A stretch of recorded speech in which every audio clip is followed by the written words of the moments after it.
Night second place finisher. Plenty of fans here, Brett, and a solid second place finish. Yeah, I got to shout out the Turn 2 Terror Boys over there. They're all a bunch of good guys to hang out with, talk to. I really like them.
What's going on, everyone? Turn 2 Terribles here. It is February 6th, 2023. I'm Jimmy Barr. I'm joined here with Chris Lynn and Jeremy Zarfos. We got a couple special guests tonight. We got Wyatt Hinkle, 358 driver from, it usually runs at Lincoln Speedway. And we also are supposed to have Travis Garner, who is also betterly known as Chalk Guy. We're also going to talk a little bit about, we were at Racing Xtravaganza this past weekend, about what we saw there. And we also finally get to talk a little bit about some racing. We finally get some real tangible racing this week. All at Volusia this week. They're practicing right now. So pretty cool. Guys, how you guys doing? I'm good. Everything's great. How are you? I'm amped. Hey, man. Can't complain at all. Excited for this. We'll probably have a little bit of a switch up in the schedule. Looks like we might have Wyatt Hinkle join us first. We think Chalk Guy, he works third shift, so he might still be asleep. We're going to find out here not too long. He gets up, I think he starts work at like 11 p.m., so he may have missed an alarm or 7. But we're going to get Wyatt on here. Yeah, we're gonna get Wyatt on. We don't play favorites, so 50-50 here. We'll get Wyatt on. Tell us a little bit about his background. I'm excited for it. Yeah. Well, let's get right to it because Wyatt is here. All right. Let's bring him on in. Wyatt Hinkle, how you doing? How's it going, guys? Can you hear me? Yeah, we can Got hear you, you. buddy. How you doing, sweet, man? Sweet. Oh, doing pretty good. How are you? Good, buddy. Hey, thanks for joining us, man. Late notice here. Kind of switched it up this weekend. Saw you at Racing Xtravaganza in York. Kind of walking around with us and put this together here at last minute. So we appreciate that very much. We're gonna start this off kind of like we do every week with everybody because there's been very few that we know all the background on. So, and even if we did, we're gonna ask you anyway because it's not about us. So, tell us a little bit about your background, man. Family history in racing, if any. Kind of where you got your start and how you got where you are today. So for us, pretty much, I grew up around racing since time I was a baby as the track. My dad raced in 1991, ran 410s, and then also ran 358s in 2004, one season each time. But that was just with us. My oldest brother, actually, in elementary school, ended up being the same class as Danny Dietrich. And so that's like how we really got into like the week to week, going in the pits, helping and stuff like that. So that we did that for years. Then around 2013, we saw a car over the Dietrichs. I was at the time 13, and it was just kind of the right time. My dad's like, you want to do it? And I said, well, of course. I grew up around it. It's what I always wanted to do. So kind of went on a whim there and, got a car, got a motor. So then 2014, we started to hit some practices and stuff. And then we were starting to kind of see that Trailways was having a little bit of a low car count. And so we're like, we're going to pay to practice and stuff. We might as well go over there. You'll get some time around cars and stuff like that, and also, pick up a little bit of money the other night instead of just paying to do it. So that's how it really started. That first year, just focused on learning and stuff like that. I actually ended up the very last race of that year, picked up our first win.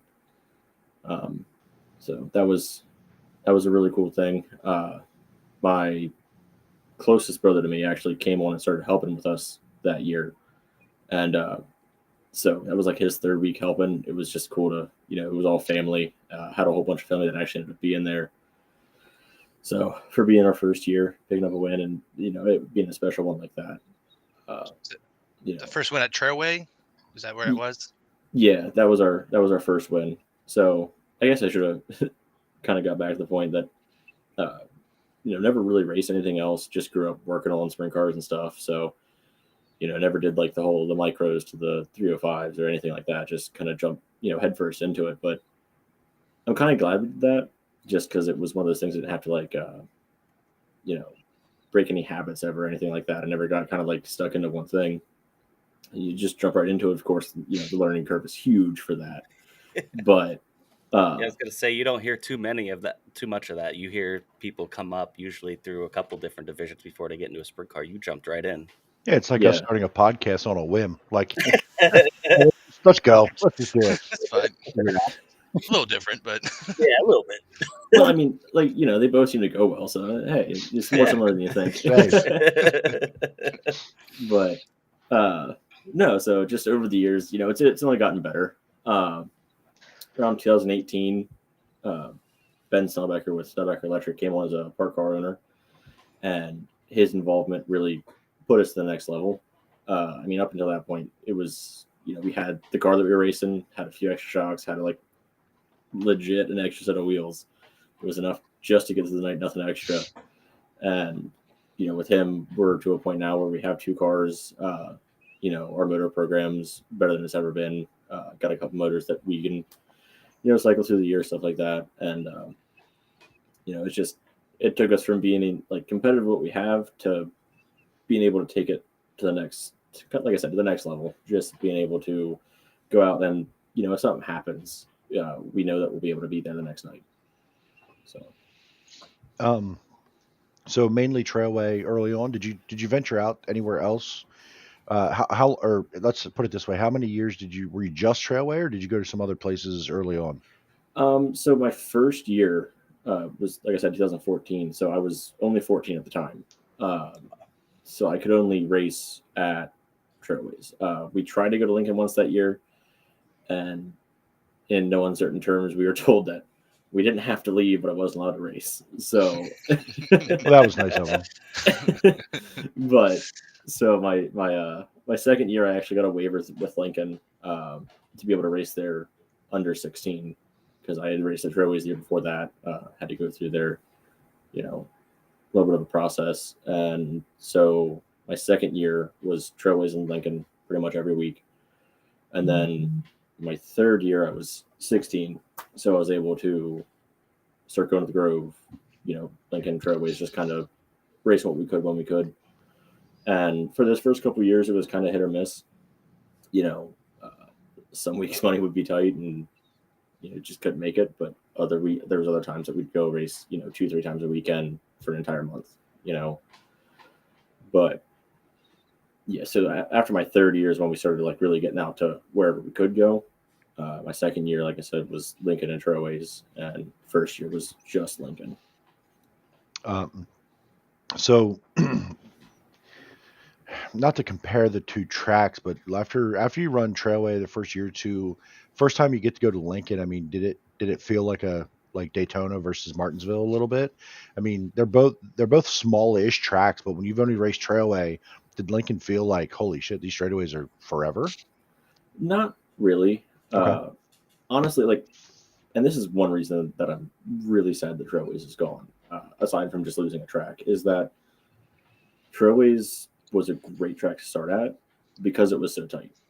I mean, Lincoln and Trailways, they're not super far off size-wise, but Trailways was just so much tighter that you had to, you were racing up on people, you were racing, right there. Whereas Lincoln, you got more room. So going from Trailways to Lincoln was actually a really easy transition because it was, you're going faster, but you got so much more room. You can do stuff and work around people and it not be super close. And that's one thing I really attribute to me being able to race close with people and hard, is that I raced the trails my first year and just learned how to, handle myself and keep my composure when I'm right up on top of somebody. That transfers into every track that you go to now. And so on average, how many races a year did you kind of do first 3, 4, 5 years? What was your total race count, do you think? I mean, it was probably right around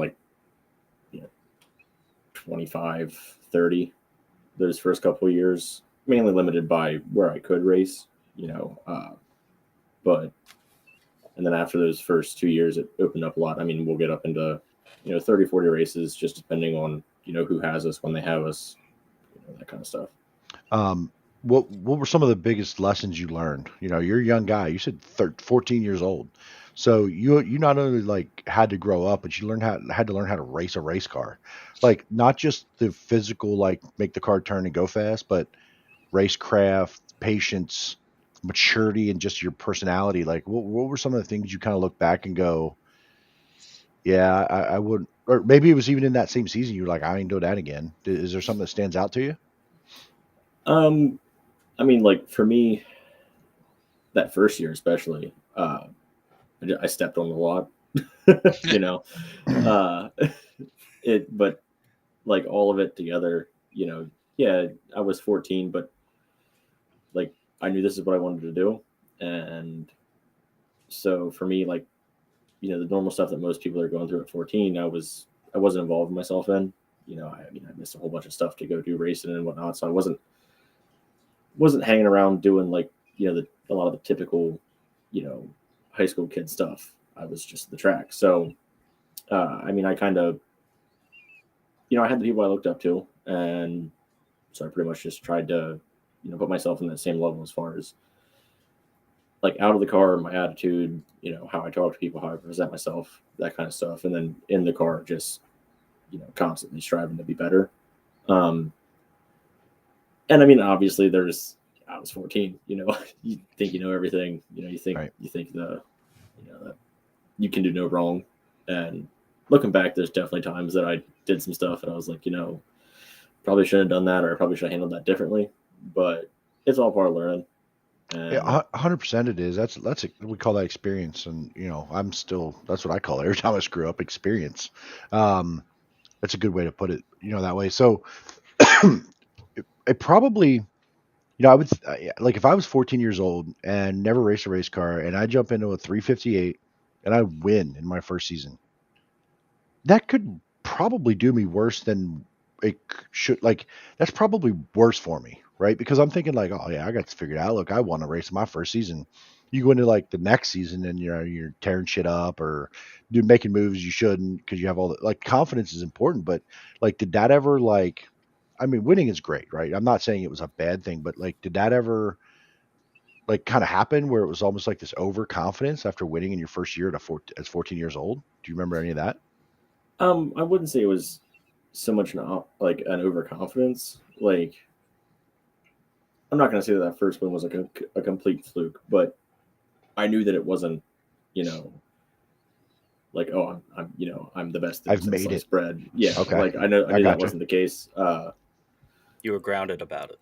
Yeah. I mean, and a lot of that was the people around me, kind of being yeah, that's awesome, but there's still a long way to go. I mean, yeah, I can look back to even that race and just see the mistakes I made, you know what I mean, and how I need to get better with that. But, and then the second year, you tore up a lot of stuff the second year just because I was, pushing the car harder and harder. And, so I was already kind of, not on the whole, I know that I have a lot to improve on. And then the next year kind of being yep, you did that and that was awesome, but you need to find your limit and then go from there. Right. So how much, kind of taking it from another angle, next year when you're struggling and you're tearing stuff up and it's not going how you envision it to go when you leave year one with the win? Do you go back to be like, I can drive a race car. I've shown that I can win in this race car. Like, did you use that to kind of keep you motivated in those bad stretches and things like that, or how did that influence you at all? I mean, obviously, like, I knew that I could do it. You know what I mean? And at the time, being 15, I know that I know that I have everything ahead of me. You know what I mean? And it's one of those things where it's kind of like, even if I completely suck right now, I have the next, the next couple years right to figure it out before somebody goes, maybe you should set it down. But no, it was one of those, like, that first one was surreal, and there's nothing I could say to downplay that, right? Yeah, like that'll always be probably the most special and like the coolest. But it was, there's always more to do, and it comes and goes. It's a roller coaster always. I'm really fascinated how you just jumped right into a sprint car and then you had almost immediate success in a way, being able to win, and all that. Why? Like, do you know why? Like, do you know what was something that, like, either from your upbringing or, I mean, I know you said you were always around sprint cars, but like, what's the biggest factor in being able to do that? I mean, really, just like all the people I had around me, that first year you had a lot of help. Like I said, we helped the Dietrichs for a number of years, and I talked to them a lot, and they'd see me from time to time, that kind of stuff. Like Billy actually was at the track with us a couple times, just helping out. And I mean, just the first couple weeks being there, that helped a ton. There was an obvious progression each and every week, and like I got put in a good spot that last race, and I just, like, I started on the pole, led the whole race. I didn't have to, race to get there.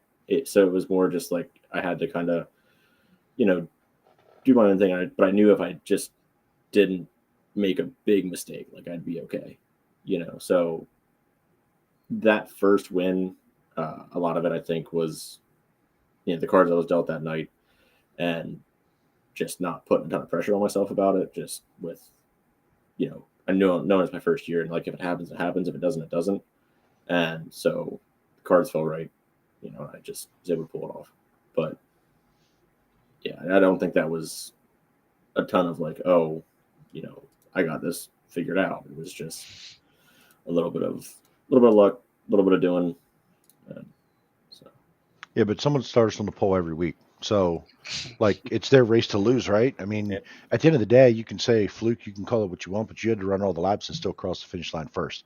And Trailway isn't a place where you can just run away and hide for the most part. There's guys on you all the time. You can get to lap traffic quick. If there's 15 cars in that division, you're in lap traffic in a few laps.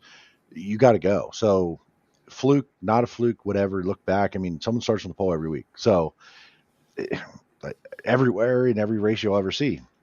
So, there is something to be said where if you're a 14-year-old and you're starting on the pole, you can go one of two ways, right? Like, I've seen it plenty over the years where a young, inexperienced guy gets a shot start up front. More often than not, they don't win that race, right? Because you're not ready. You're learning, you're doing whatever, and they may do good for a while and either, wad it up or, once they get past or, things like that. So I would imagine being a Trailway those first couple of years, like you talked about, learn how to race around cars, but also probably pass cars. So when you go to a place that's a little bit wider like Lincoln, you can start wherever you need to start and say, okay, if my car's better, I'm going to figure out how to do this. And with the aero stuff, right, with the dirty air, I'd imagine that was probably huge in that learning curve you talked about. Like Trailway, you don't have a ton of wing speed, but it matters, right? The aero is still there. Those cars, you guys kind of hauled the mail pretty good at that place for what it was. Like, did you find that to be a challenge even like at Lincoln? Was it more of a challenge with the aero stuff, or did it sort of like, oh yeah, I kind of know what this is going to do? I mean, the thing about Trailways is you were always in dirty air. Right. You know what I mean? Like, it was really hard to be in any type of clean air, so it never really changed. I know, like, my second or third year at Lincoln, I think I was running second or third or something. We were, kind of getting out away from people. We got to lap traffic, and I got in behind the lap car and just jumped the cushion, got in the wall a little bit. End of the night, but I came back and I was talking to my brother. I'm like, I don't know what happened. Like I got in there and it just got tight on me. He goes, well, that's dirty air, And then it was my first ever time really, realizing it. And those were the things that were different, is you get spread out more. And so stuff changes, you'll be running the whole race, half a straightaway behind somebody, catch up to them, and the car, completely changes. So Those types of things. So you go a couple years and you're kind of splitting it up between Lincoln and Trailway, and then I would assume you get to turn 18, graduate high school. Then how did that change anything? You start working, you go to school. What was kind of going on at that time?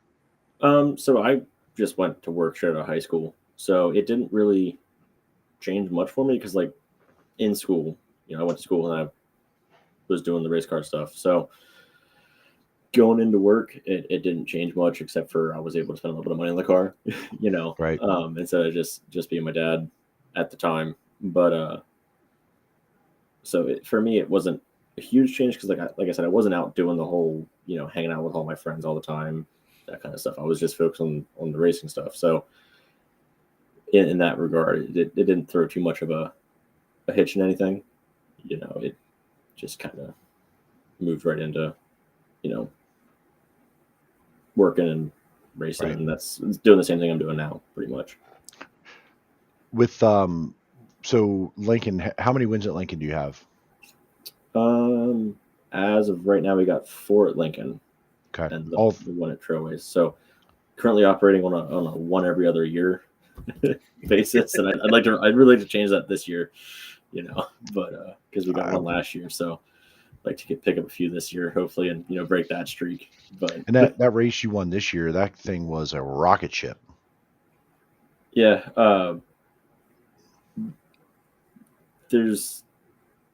that night was a really special night overall. But yeah, I mean, that whole night was phenomenal. I have my brother Daryl to thank for that. He, my oldest brother Jake was crew chief for years, and started working with my other brother Daryl. He's been helping as a kind of trying to learn how to, set up cars and stuff, read a track, and he started kind of taking over that towards the end of the year as far as, consulting, but kind of being like, this is what we're going to do. And I mean, that entire night, that car was just from the drop of the heat race to the end of the feature. It was fast. Yeah. But so you run a little bit of Williams Grove as well. When did you start running the Grove? So started running Williams Grove in 2016. That was the first year I was allowed to run there. That place has been a thorn in my side the entire time. We usually just struggle there a little bit as far as, the setup or just, me not getting there as much as I get to other places and stuff like that. And then 2 years ago, I think I started 14th or something, and I was up to 3rd. And it was, I was in the car, I was excited, we had a caution. I had to kind of calm myself down a little bit just because it was, the best we've done there, and it was going to be a really good result. And ended up running out of fuel, the one time we've ever done that. So that kind of stunk. But this year we kind of dialed back on how much we run in the Grove, as far as with stuff being so hard to get and stuff like that. Just motor wise, it's hard on motors over there, so it was easier to just kind of stick to Lincoln. Venture out a little bit here and there, but just kind of take cautious. But we actually ended up having 2 of our best runs over there this year. Had a heat race that went really good, and then a couple weeks later started 14th in the feature and got up to 4th again, and didn't run out of fuel this time. So we were bring that home and kind of realize that we can do pretty good over there. So then going into this year, not entirely sure what we're going to do as far as the Grove. It'll probably just be as they come up, but I'd really like to get over there some more and really fine tune what we got going over there now. What does so do you plan on running Lincoln full time? Yeah, so our schedule this year pretty much is gonna like for sure is going to be every Lincoln race. That'll be, our number one thing. If it sacrifices anything else, we're going to be at Lincoln. And then, like I said, the Grove I'll have them all on the schedule, and then as we come up to them, talk about it, decide what we're going to do with them, and then I want to make a point of getting to the Big Diamond show we have, the 2 VAP shows, and the 3 Path Valley shows. Cool. Just, it anytime that somebody gives us a chance to get out, from the tracks that we race out every week, I'd like to try and get out there and support them that way. Not only is it great to get to new tracks, but also it's kind of to show that, like, hey, thank you for having us, and it'll hopefully help us grow and the whole division get out a little bit more and do kind of stuff like that. I don't know the last time that Big Diamond's had a 358 race, but it's not been long since I was racing. So that's 10 years. You brought up, sorry, buddy, go ahead. Oh, no, go ahead. That was you brought up Path Valley.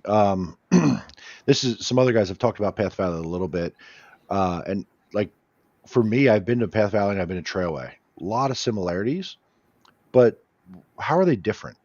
So for anybody listening, if you knew Trailway, kind of a bull ring for a sprint car, Path Valley's same thing, bull ring. Been to both. I mean, I've watched races there. They race a little differently, but very similar as far as like the size of the track, banking. They're pretty high bank, small ovals. What are your comparisons and also differences in those 2 tracks, if you have the experience there? So between the 2, the similarities and stuff is, like you said, they're both small, so you're always racing close. You're never getting away from anybody too much, and if you do, you're just on top of the next couple cars, but I'd say overall, they're actually, personally, they're pretty different, just in the fact that, Trailways, never got like huge berms and stuff like that. And, it was come feature time, it slowed down a good bit. Whereas Path Valley stays kind of fly by the seat of your pants the entire time, with it being so banked on Path Valley and the cushion usually gets so big, it becomes a little bit of a, like, you got to let it all hang out, but you also have to, kind of dance with it to just try and get through people, and then also just keep yourself safe. Because if you don't, that cushion will bite you, and it's not hard to do. Whereas Trailways usually, like, you might get tight, but you're never really too in risk of, biking it hard or anything like that, like you are with Path. But It's an interesting to kind of, I mean, it's been a while since I've been in Trailway, even when it was still running. And it's been a while since I've been at Path, and I've, from a fan's perspective, they race similar, but I'd imagine in the seat it's quite a bit different. The banking thing makes sense, and I'm like, in my brain now, I'm thinking they're banked the same, but you're right. Path is definitely more banked to the wall, and I think a lot of times the sprint cars or full size cars end up closer to the wall than you do at Trailway, from my experience. Does that sound right? yeah, I mean, especially like, I know Trailways back in the day, like early 2000s, when the D-Tricks were still running 350s over there, like all 3 of them, they had a lot more cars, and it would get pretty wide, and, it'd get to be probably what Path Valley is kind of like now. But since I was racing there, it always got like, halfway up the track, 3/4 way up the track. So you always had like a pretty good buffer, and you were never really too close to, hitting the wall, stuff like that. Whereas Path Valley, it gets up there and, you're using the whole track sometimes. But I think that's the biggest thing for me up there is you're utilizing the whole track, the entire race. Whereas Trailways was more of like a, this is the line that's working tonight. This is what we got to do. So. Saw you ran Bridgeport in October. Was that your first trip there? Yeah, so that was our first trip out there. We ran with the 360s. That track, compared to what we usually race on right around here, is way different. It's a really big momentum track. And so, like, usually around here, at least, you can, like, 358s can run with 360s and whatnot, and, usually be pretty competitive at, BAPS, Lincoln, even at the Grove. Whereas out there, like it was fast, but everybody was fast. There wasn't. You kind of race with the 360s and stuff, but as soon as somebody got a little bit on you, it just kind of drove away from me a little bit. But the way you drive that track is so different than anything I've experienced. Just because you kind of enter and wash out all the time, but it's just to keep your momentum up. You can't scrub speed trying to keep it right where you want it to be, but it's definitely a different animal out there. It was interesting watching the different divisions race it and how they raced it. Guys could the wing cars, excuse me, the 358, 360s, and the 410s. It seemed like you could race about, I don't know, 8 different ways in the corners and could make a lot of them work. Depending on what you needed, whether you stayed up high, you did sort of a cut down, you sort of did a slider. You sort of just roll the bottom, take the short way around because it is pretty wide. So if you get a guy around the top and you're around the bottom and you can get it to go, it's definitely a shorter way around. But that momentum, like you said, a lot of times what I noticed was that momentum just carried people from the top down, because it's pretty big from that hill down off. You better hopefully be good on entry and carry some speed. But for the most part, it looked like to me, everybody coming off the hill won. I mean, is that kind of what you saw? I mean, especially in the first night out there, because it got pretty dry that first night. So, everybody was kind of, running up top and diving down off. The second night, they reworked the track right before the features. And the second night was kind of everybody everywhere. And I mean, I was stuck in the back, but I couldn't really see much of what they were doing. But I know back there, everybody was just kind of doing everything lap to lap. And it was all pretty even, but you'd get a little bit on somebody, they'd get a little bit on you. I mean, it was that second night I was around the bottom, but I think Norris was doing what you were saying about, entering up and then coming down across, and him and I raced back and forth pretty much that entire race.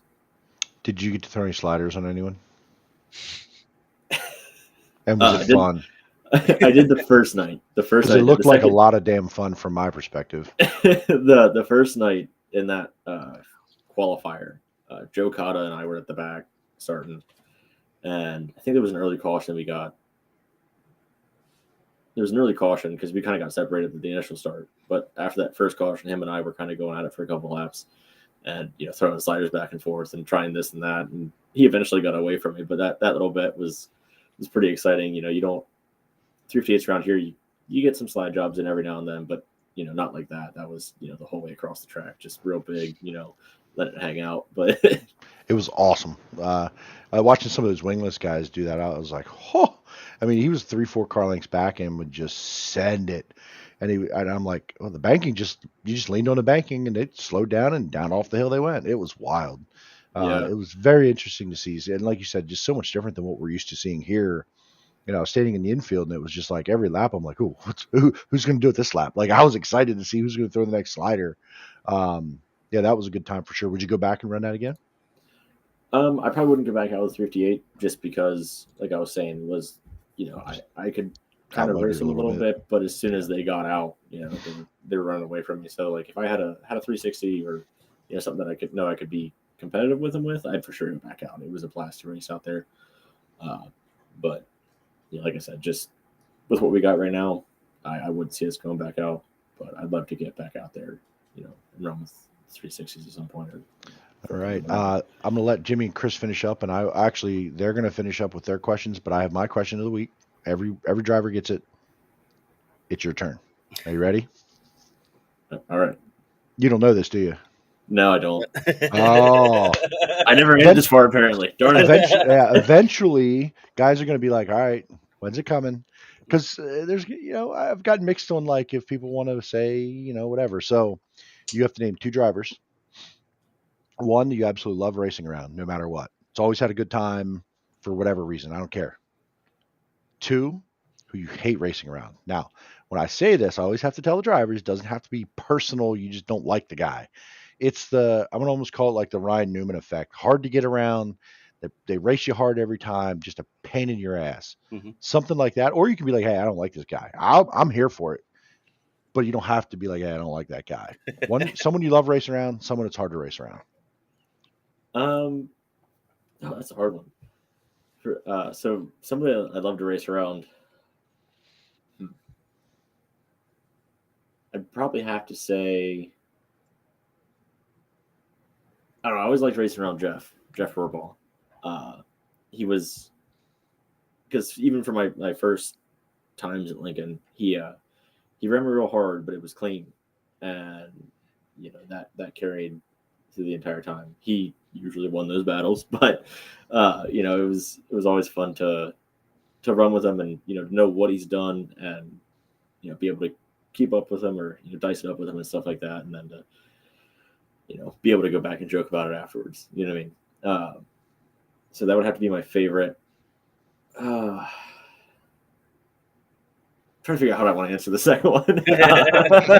Your choice. It's a trap. I feel like it is. I feel like he's setting up fights on the front stretch is what he's trying to do. Maybe. Yeah, he's in. He's in with the track. Listen, I might see sell that. more tickets. That's what we need. We need more fans in the stands, apparently. Yeah. Oh, see what you did there. Yeah. What? Touche. What do you mean? Facebook drama. Start calling them the Chaz. It's fine. I've been called worse. I don't know how. That's pretty rough, but thanks, Wyatt. Man, I thought we were cool. Hey, he has some good video. I do enjoy some of his videos. All right? You're just stalling here at this point. Huh? You're stalling at this point. Yep. Yeah, I really am. Do you hate racing? Can you voice say you hate racing around the Chaz? You can just go Huh? No, we can't go with no, that. no, I'm not no, letting him off the hook. No, No, I'll let it's you off talk the here, hook. buddy. I mean, I've had I'll go with what everybody wants. don't I've even had know what my that drivers that I've means. had the run-ins with. And in your division, I don't know if I know who that is. If No, it's so I've had my run-ins with a couple of drivers over the years. Sure. But there's been a few that have been ongoing. Now I'm stalling myself. I'm trying to figure out which one he wants to say. But this Yeah, right. no. but the one you want to say, Who do I hate? excuse me, I'm sick as hell. The one that you want to say, are they aware of this? Huh? I mean, probably. It's Okay, should been a be. whole- and it's not going to thing. do anything. Make sure they're aware now. No, they are. Next week's No, guest. it's turned into a little bit of in the pits that there's never been anything too bad go down. But I've had some run-ins with Chris Frank, and that's probably the guy that I've had the most issue with. But on the same note, we're both there racing, so I don't how much of it I doubt it's personal, but we've had our couple of run-ins, but I'm sure that there'll come a day when it's the other way around, with me with someone else. So It does, and I think the longer you're in the same division, and then with the same guys year after year after year, this shit's it's bound to happen, right? oh yeah, And there's I'm times sure there's where, somebody out there that say the same thing about me. 100%. So, and as you go through this, and you can have a season where just like that one guy every week you're around, no matter what. You're in the heat together, you end up in the hot lap group together, you end up starting to feature 3 spots apart. Yeah. You see that kind of stuff happen all the time, and it goes in waves, right? Like over the years you talked about, but you've been in that division a long time. Yeah. There's guys going to be in that division a long time, so it's going to happen. Like it's bound to happen. And listen, we've had this answer. I've asked this question to everybody we've had on. We've had one repeat answer for that question. Okay. See, now you got me intrigued. Who was it? Freddie Raymer. Okay. Hard to race around, right? And listen, you don't have to. A lot of times, what happens in this, and you see this a lot, like you said, a personal versus racing. A lot of times, I think as drivers, you can have the run in, you can have the thing, and you look at that person and be like, hey, I don't like him. Well, you just wrecked race cars together. You don't know anything about the guy, maybe, right? Like you might, but I'm just saying, like, Freddie, for all intents and purposes, and pretty quiet kid, whatever. But when he's in a race car, he ain't, right? So And it's some one of of the those things where were it they were turns just into tired this, of him. They were tired of him passing them. Yeah. So it was Sick of getting beat. like he was just like, this son of a bitch again. Like, No, 100%. that's what I think. And that even with my answer, Chris and I for a long time, we were cool with each other, and I think that still, at the track and stuff, we'll, let that be, kind of what it is. But you get on the track and you're close to each other, and stuff happens. It sucks when it's, it seems like it's the same people, that you're getting in tough with, but that comes and goes. You know what I mean? It'll be with that guy for a little bit. And like you said, just because, you're racing close together, you're doing that kind of stuff. So that it's bound to happen. And eventually, happens enough times and you're, in the heat of the moment, you're going to get pretty upset about it and, have some words. But at the end of the day, it's racing. You know what I mean? And I wouldn't want there to, long term be an issue. I just got done PMing him just to let you know that he was on the podcast. So that's fine. He said, "Oh, I can't say that on Facebook." No, I'm just kidding. I'm just kidding. We were actually PMing each other. So, Chris has a weekly question that he has as well. So you talked about obviously your most special win being your first one, but looking ahead, if you could pick a race you wanted to win, what would it be? Any sprint car race, anywhere? But it doesn't have to be a 358 race. It's a sprint car race. It could be a NASCAR race too if you really want to get crazy. I'll leave that to Larson and Bell and those guys. But race I'd want to win. Honestly, it'd probably be. I don't necessarily know which one, but one of the big races locally. In a 410, obviously, that's our end goal. But I think that would be just because of being growing up around here and watching those races all my life. Like sure to big dream, winning like the Knoxville National or something like that. Yeah, that'd be awesome. But sitting in the stands as a kid watching, like the National Open and the big races up at Port and even some of the bigger races that Lincoln has. It'd be really cool to win one of those just for the the fact that I've always watched them. I've always been at those races, and to someday be able to win one of them would be really, really special and important. See, awesome. You kind of disappointed Chris there because he's the biggest Williams Grove fan there is, and he always takes pride in the fact if someone if they pick Williams Grove race. So you kind of you guys off. Jimmy, what do you got to finish up, buddy? So go ahead. White race car, by the way. You're actually gonna take pictures of it this year. Hey. I took some last year, but I'm terrible. They weren't publishable. They were garbage. That's my talent level. Probably the best one was the one that was messed up. 100. Oh, when the left front was half tore out of it. The left front, yeah. He ran over. Listen, he ran over.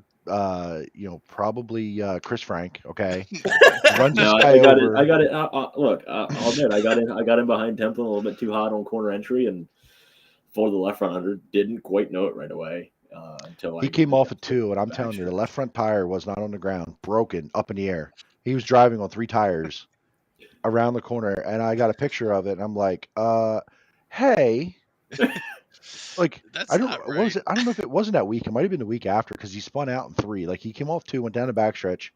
Well, it was like under the bridge. It started to really get away from me, and then it just down across the track, just down across, looped it, and then it was broken for sure. And I'm like, I showed him a week or 2 later. I don't even know when that was. I think it might have been in the infield at Lincoln or something. I don't remember. And I'm like, by the way, did you know this? He's like, holy shit, yeah, that was broken, wasn't it? Oh yeah, it was like up inside under the wing. Like it was.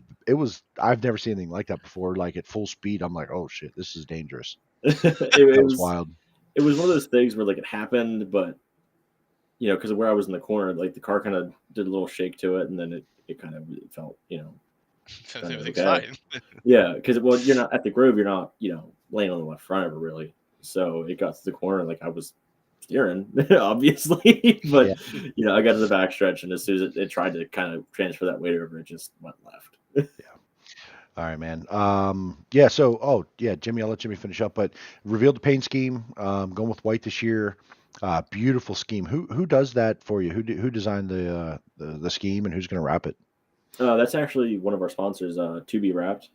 Okay. They're out of Hanover.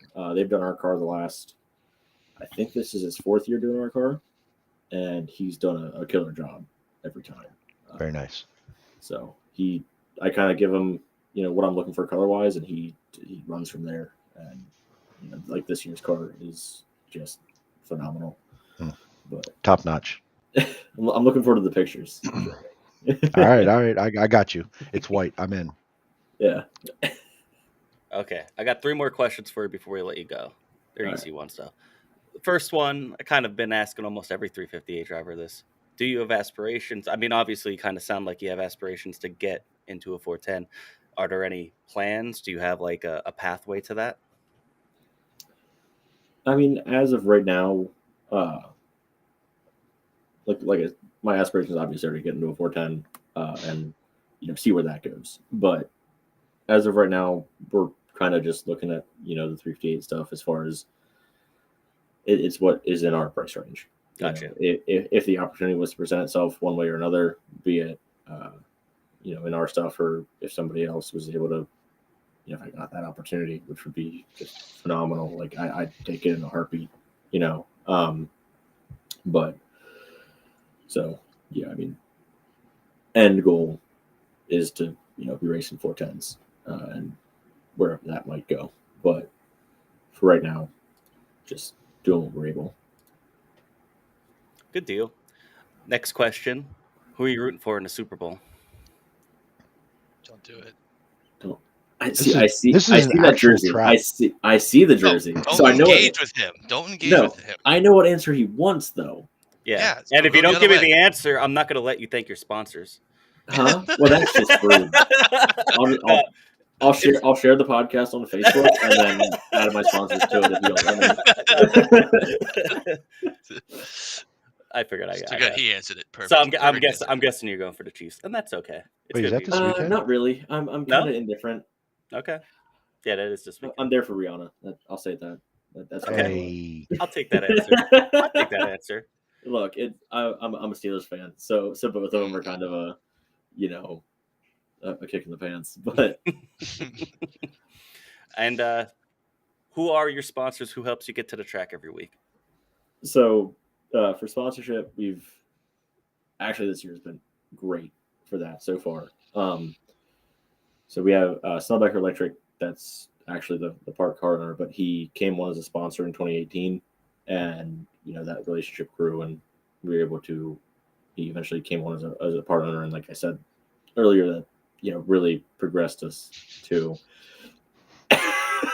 I just saw the last comment to come in. He's gonna like my my driver comments. But so Snellbecker came on in 2018, and they've been with us ever since. And came on as a park car owner eventually, and it's really gotten us to where we are now, as far as what we have and what we're able to do. But outside of that, we got Griffith Plumbing Services came back on board this year. A little tool truck came back on. To Be Wrapped, like I said, that was my vinyl guy. He's been with us for a couple of years now. Johnny and Rude's, Jen's Rhythm and Brews, they're all back this year. Moons 2 is actually somebody that's been on the car for probably since my second or third year. So that's long-term support. East Berlin Beverage Distributor, and actually Desiree Grogan. She is coming on this year. She's just actually got on here a couple of days ago. So she is. Give me a second here. Still learning the names of all of them, actually. A pro tip: if you have a guy off to the side with a card, it helps. Okay, so what I was gonna do? I was gonna do a little list, because I'm terrible with it. I'm the guy that looks at the the car as I'm doing an interview. And tried that too. A text from him to That didn't work. Hey, are you free right now? So, but Raymore and Flanagan, Desiree Grogan, if you go in there and ask for her, she'll help you find some furniture and stuff. But she came on this year. Um, and we also have M&R Performance. They came on this year. Very nice. Boom. Timing. Yeah, that was Thanks, Ben. but also Titan Wings and our engine builder Weasel Power. That's all those guys. If it wasn't for everybody that helps with us, it wouldn't we wouldn't get to the track every week. So it's just it's crazy to have the kind of support that we do at this point. And it keeps getting better every year, and we wouldn't be there without them. So yeah, I mean that's what makes it go round. I mean, if you didn't have it, it wouldn't happen. So got to have those. We're going to invite you back, just like we invited everybody else. I did make actually a deal with you over the weekend and said you're not allowed to come on the podcast until you get a win. But here you are before the win. So you get a win this year. Come back on Monday, unless that's your shop day or whatever the case may be. I don't care. We'll phone it in from the shop, but we'll get you in here after a win. We'll have a beer together, enjoy and celebrate. Yeah. So I thank you guys for having me. It's always nice to get around and chat about racing and try and learn some stuff about everybody. So hell yeah, thank you guys. We appreciate Thank you, you for man. joining Take us. care, Wyatt. Yep, you as well. Thank you, Have a good night, guys. See you, man. Awesome, Wyatt Hinkle.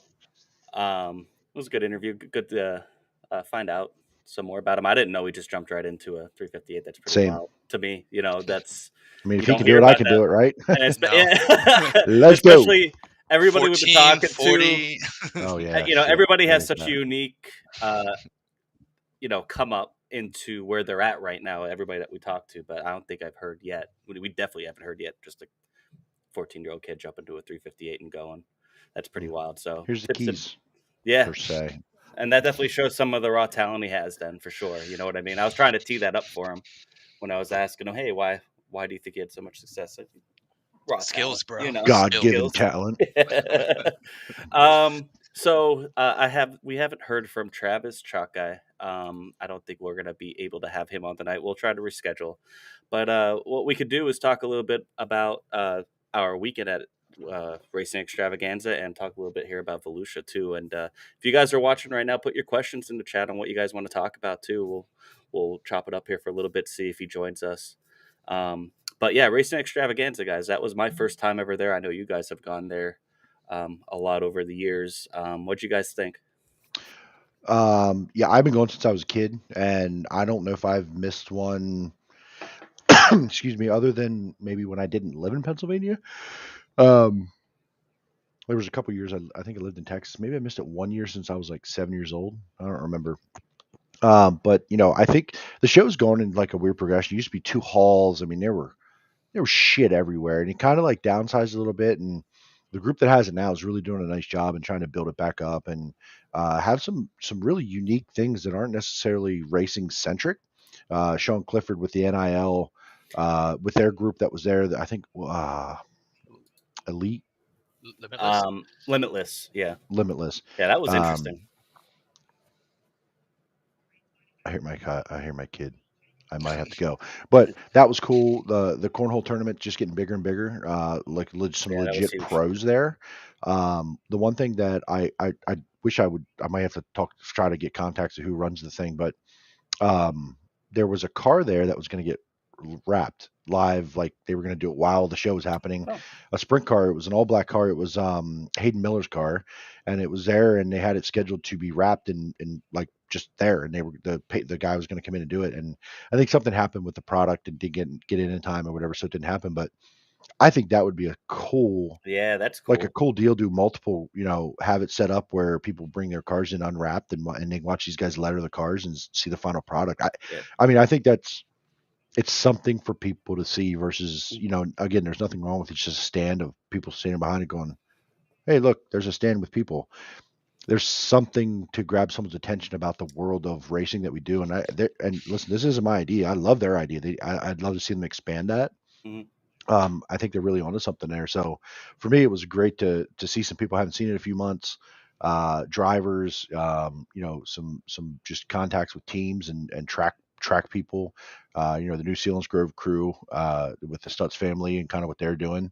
I had a great time, and I walked around and looked at all the cars, but most years it's about the cars for me. This year it was like the event, and I think that's just as important as the cars. And I think they're doing a great job with it. Yeah. Sean Donnelly in here real quick because that's something we're going to get into.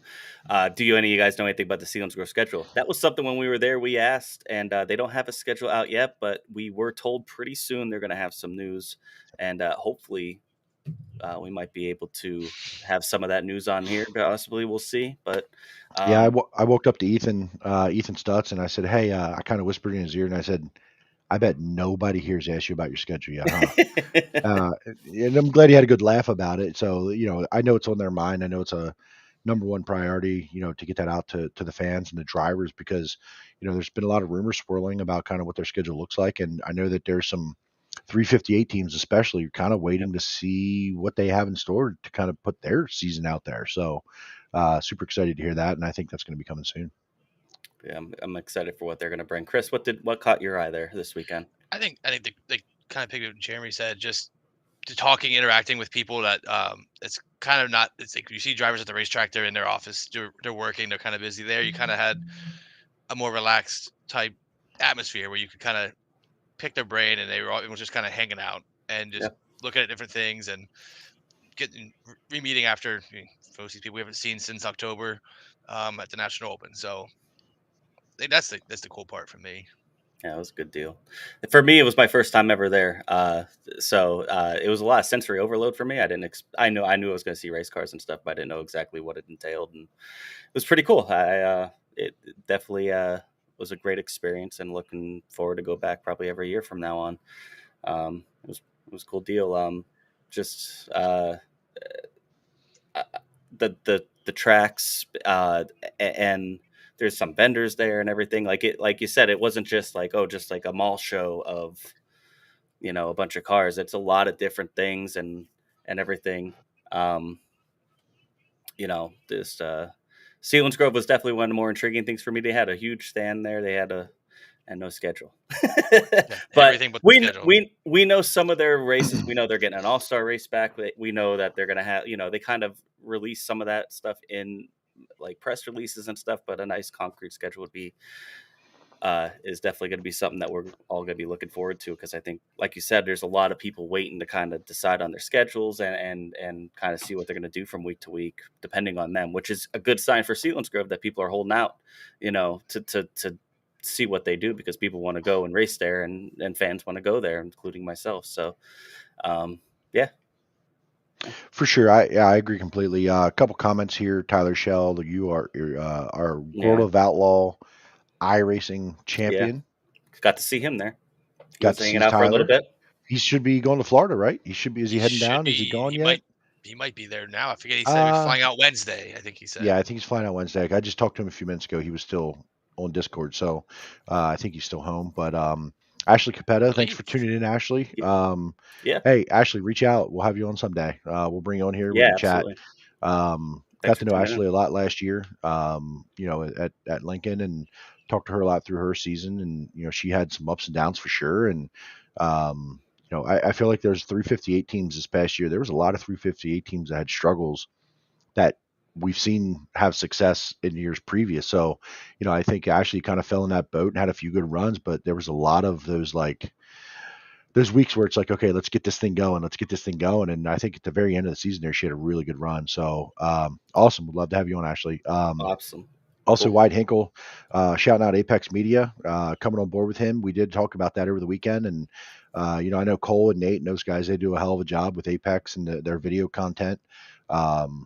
Kind of definitely friends with those guys. Got to know them a lot this past year. And every weekend I saw either Cole or Nate at the track. So if you haven't looked up Apex Media on TikTok, they have a hell of a presence on TikTok and all the socials really, but their biggest area is TikTok for sure. They do a great job there. So, the Racing Xtravaganza, like I said, I think even for myself, that you talked about sensory overload, it felt like things were happening so fast around us. It was like, okay, we were talking here, and then we went over there, and we stopped, and we talked, and we stopped, and we talked, and it was like, which is great. I enjoyed it a lot. I lost my voice actually.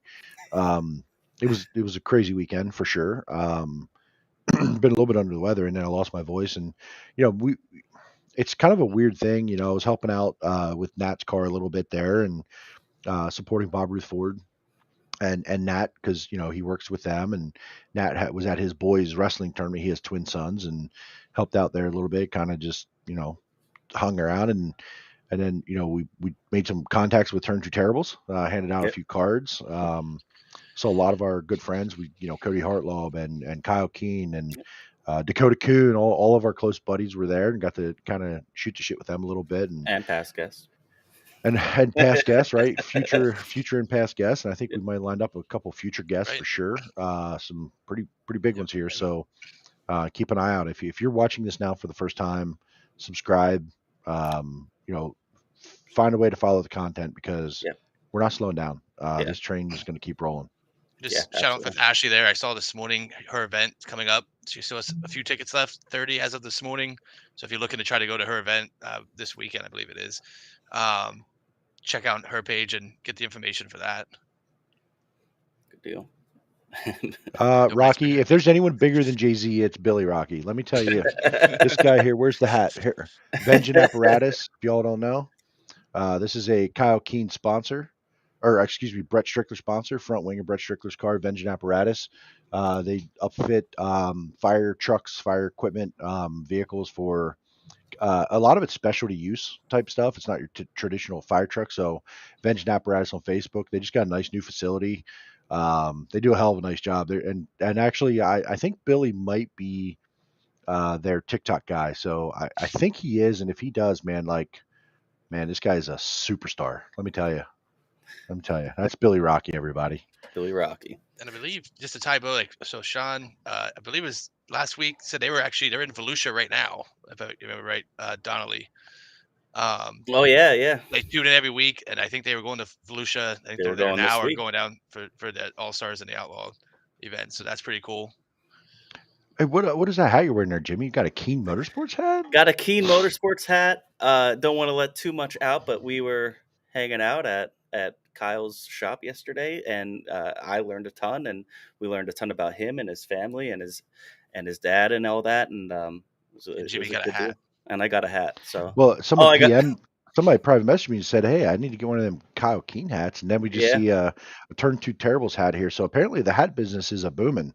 So we're gonna have to get on that. I know Keene's gonna have some merch this season for sure at the track.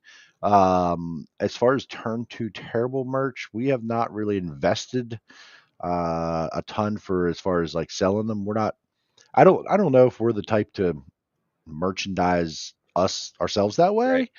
We're not in that for the money grab of merchandise. I don't know if that's just.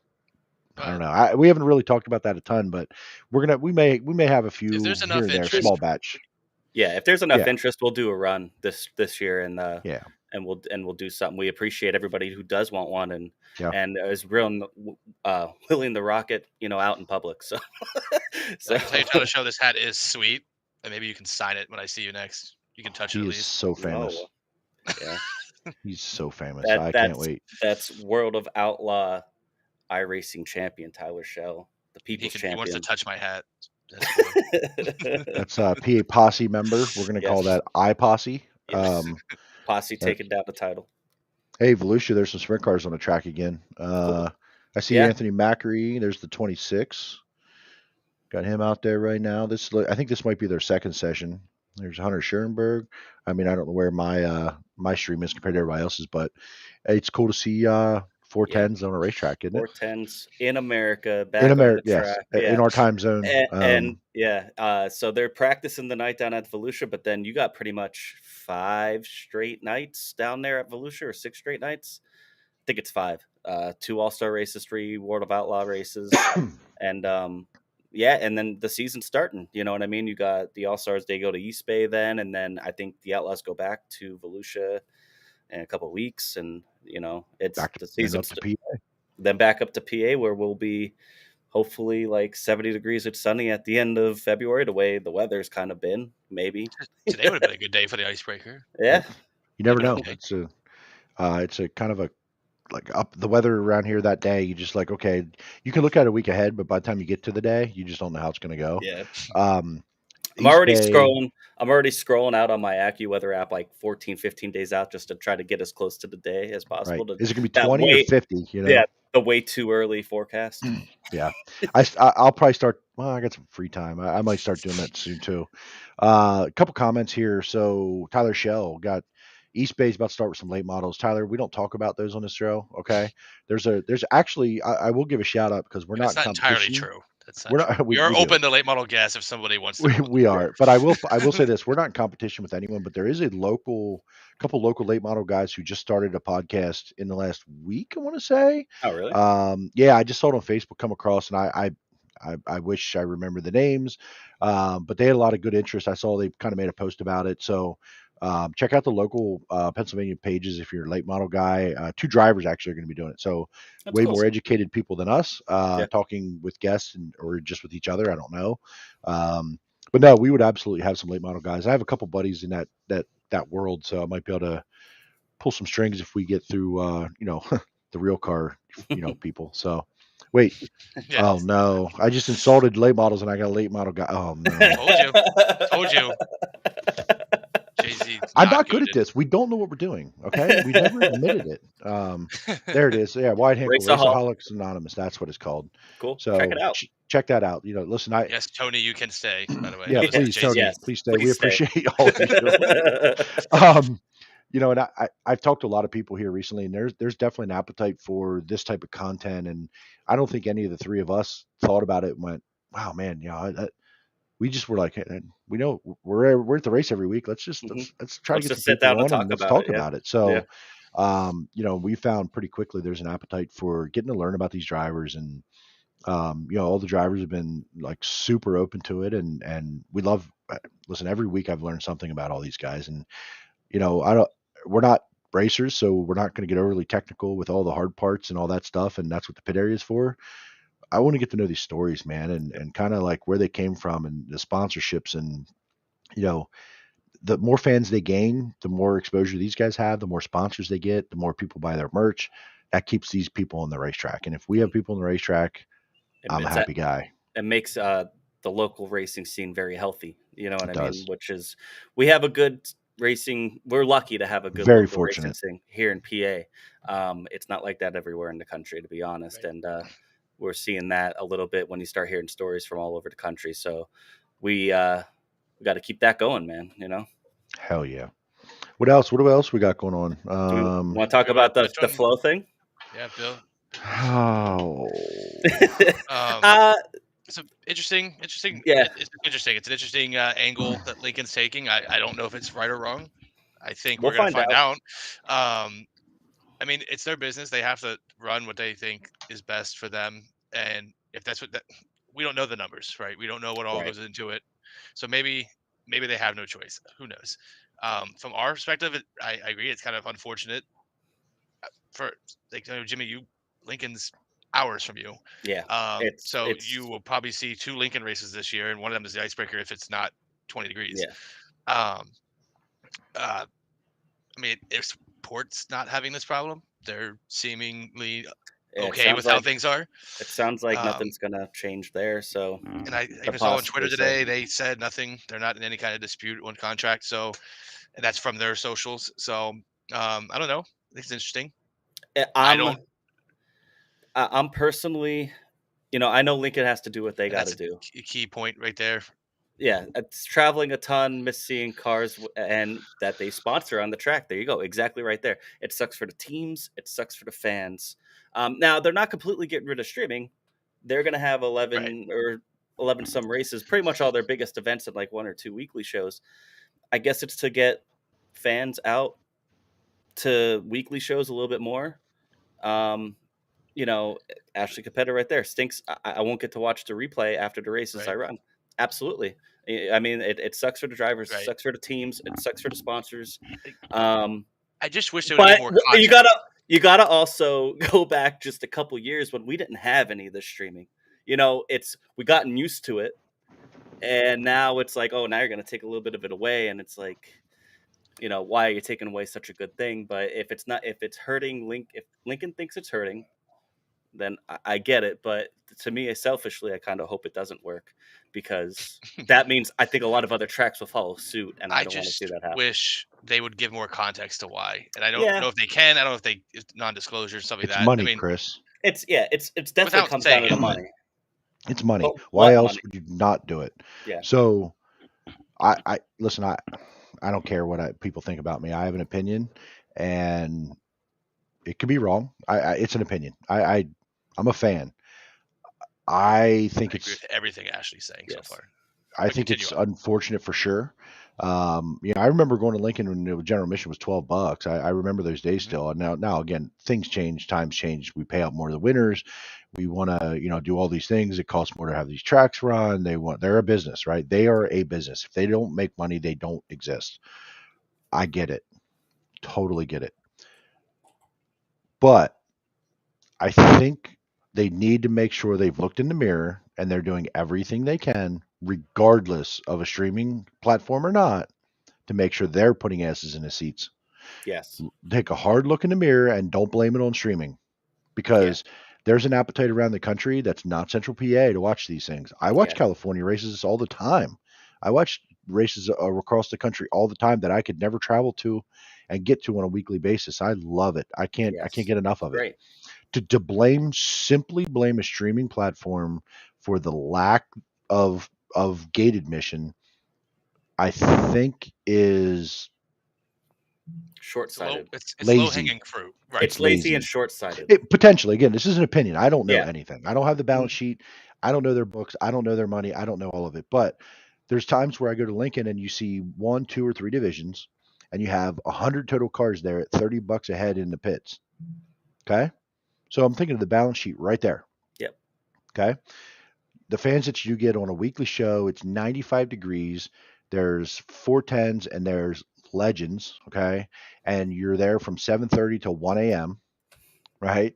Like there's a lot of things I hope any of these tracks, I'm not just pointing out Lincoln. Lincoln's the one in the news right now because of it, but I hope all these tracks are looking in the mirror and looking at the benefits of what the streaming can do to get exposure for their facilities, and not simply going, it's because of them that we're not getting fans in the stands.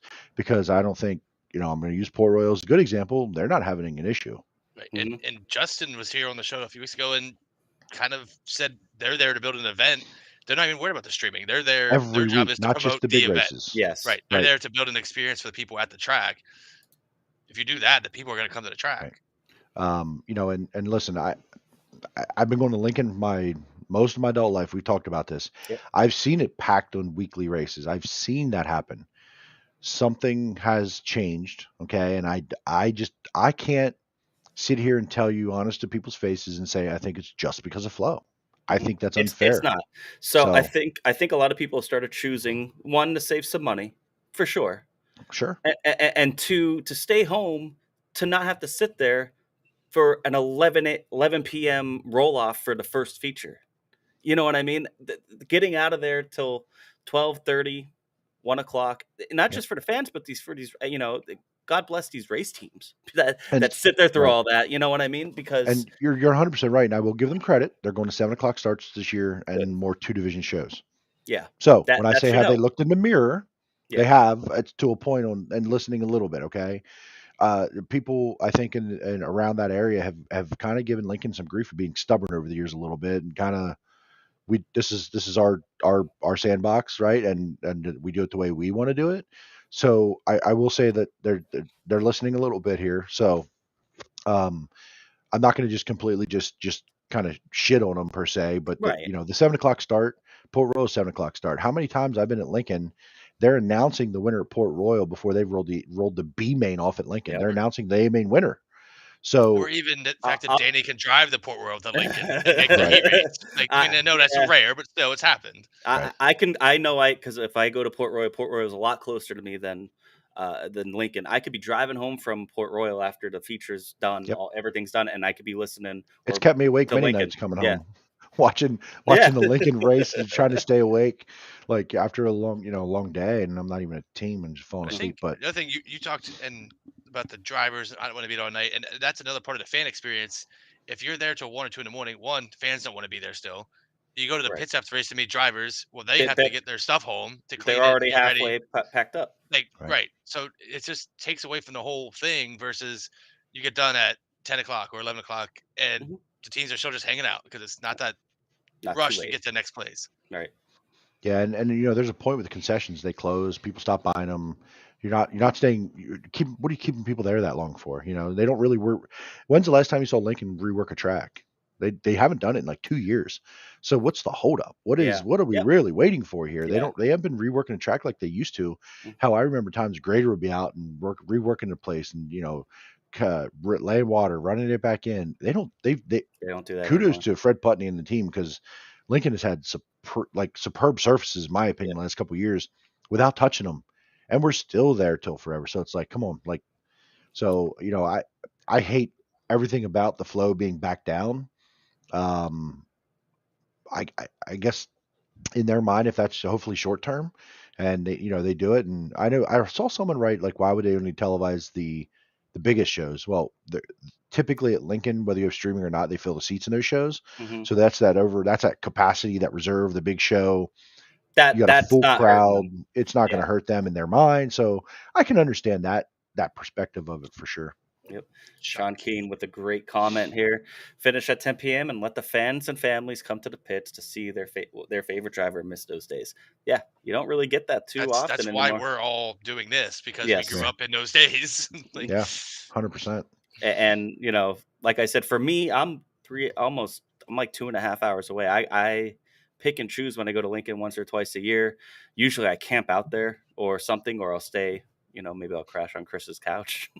But for me, it's a haul, man. But I've been so lucky to be able to follow and know some of these drivers that we're bringing on and stuff like that, because otherwise I probably wouldn't really know. I'd be able, Right. maybe what I'm gonna have to follow Twitter now and look at results, and then the thing that gets me though is like they're gonna still have somebody there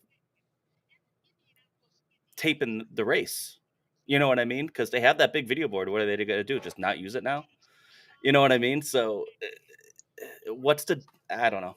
They It's know a shame, too, what they're 'cause, like- doing. So like Jeremy said, the service is so good. The racing there's pretty good, and week to week is good. And it's a shame that we don't get to showcase that. We showcase how good, like,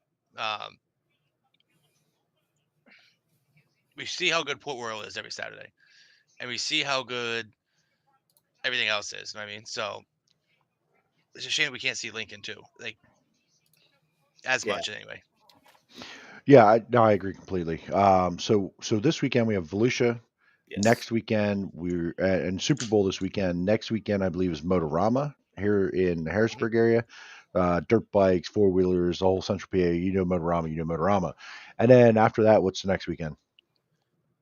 Icebreaker. That's Icebreaker, right? Icebreaker Alleged. weekend, boys. We're Yeah, there. it is. Oh my God. Allegedly. February is so short. It is Yeah. go time. Icebreaker Yeah, weekend. it is. It is And go time. Port week after that, and it's game on, Yeah. boys. Port. We Grove got after that, and- Outlaws rolling into town. We got Williams Grove opening up. And next thing you know, it'll be National we're- Open, and we'll be sad again. Oh, no, stop, man. Calm down. Slow down, bud. Slow down. Take it easy, my guy. This is always an exciting part of the season. I always end up, I was going to say something, but I'm not going to say it that way. But I was blowing my load like too early, like Yeah. going to every freaking race, and and then it's like it comes to like mid-season. I'm like, man, I probably shouldn't want to like I love going to races, but it hurts the pocketbook sometimes a little bit as a fan. That's the problem. Is last year I never stopped. That Yeah. sucked. Same, right? That sucked in like the best way. Yeah, It is. It's like, oh, it's gonna be another long night. I love it. Another long night, all You the know. food. Hey, we're at Port till 2, camping, whatever.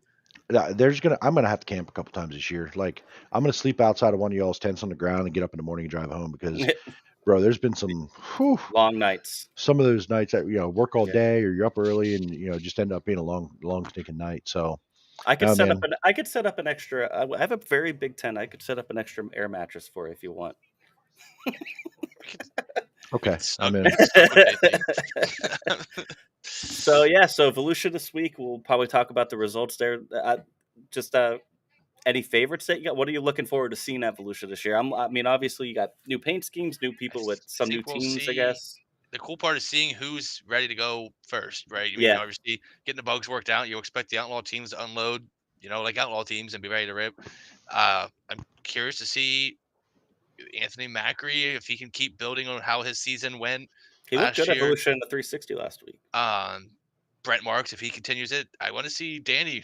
I mean, that schedule he put out is a hellacious schedule for Danny. 100 some races, and in order for those things to happen, you got to start off strong, not tearing stuff up.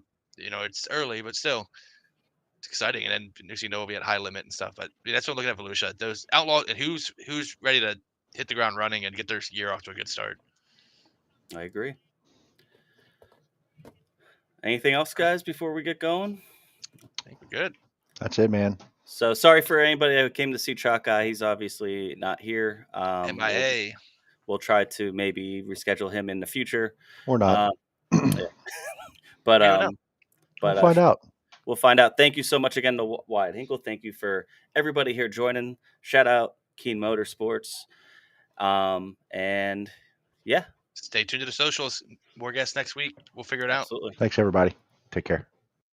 Tonight's second place finisher. Plenty of fans here, Brett, and a solid second place finish. Yeah, I got to shout out the Turn 2 Terror Boards over there. They're all a bunch of good guys to hang out with, talk to.